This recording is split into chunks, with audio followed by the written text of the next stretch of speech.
வணக்கம். யாப்பின் உறுப்புகள் 6. அவற்றில் ஒன்று அசை. இந்த அசை இரண்டாக வகைப்படுத்தப்படுகிறது. ஒன்று நேரசை, இரண்டாவது நிறையசை.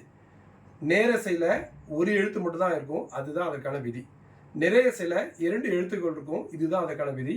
நேரசைக்குரிய விதிகள் என்னென்ன அப்படின்னா, தனிக்குறில், தனி நெடில் இருக்கலாம், தனிக்குறிலோடு ஒற்று இருக்கலாம், இல்லாமலும் இருக்கலாம், தனி நெடிலோடு ஒற்று இருக்கலாம், இல்லாமல் இருக்கலாம்.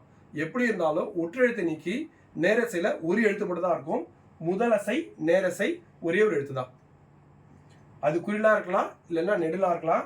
இது கூட ஒற்று வரலாம் அல்லது வராமலும் இருக்கலாம். பிளஸ் ஆர் மைனஸ் ஒற்று, அதாவது ஒற்று வரலாம், வராமலும் இருக்கலாம்.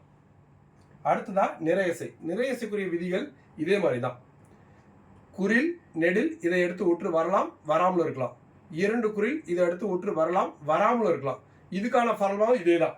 அதாவது குறில் நெடில் எடுத்து எழுதிட்டோம். இது கூட பிளஸ் ஆர் மைனஸ் ஒற்று இதையும் நம்ம எடுத்து எழுதிக்கிட்டோம். ஆனால் இதற்கு முதலாவதா கண்டிப்பாக குறில் எழுத்து தான் இருக்கும். அதாவது நேரசையில் ஒரு எழுத்து தான் இருக்கும். அது குறிலாக இருக்கலாம், இல்லை நெடிலாக இருக்கலாம். ஒற்று வரலாம், வராமலும் இருக்கலாம். ஒற்றை நம்ம கணக்கில் எடுத்துக்க போகிறதில்ல. அதே மாதிரி நிறையசையில் பின்னாடி வரக்கூடிய ஒற்று கணக்கில் எடுத்துக்கொள்ளப்படுவது இல்லை. முன்னாடி இருக்கக்கூடிய எழுத்துக்கள் 2. அதில் முதலாவது எழுத்து கண்டிப்பாக குறில் தான். குறில். 2வது எழுத்து குறிலாகவும் இருக்கலாம், நெடிலாகவும் இருக்கலாம். நன்றி.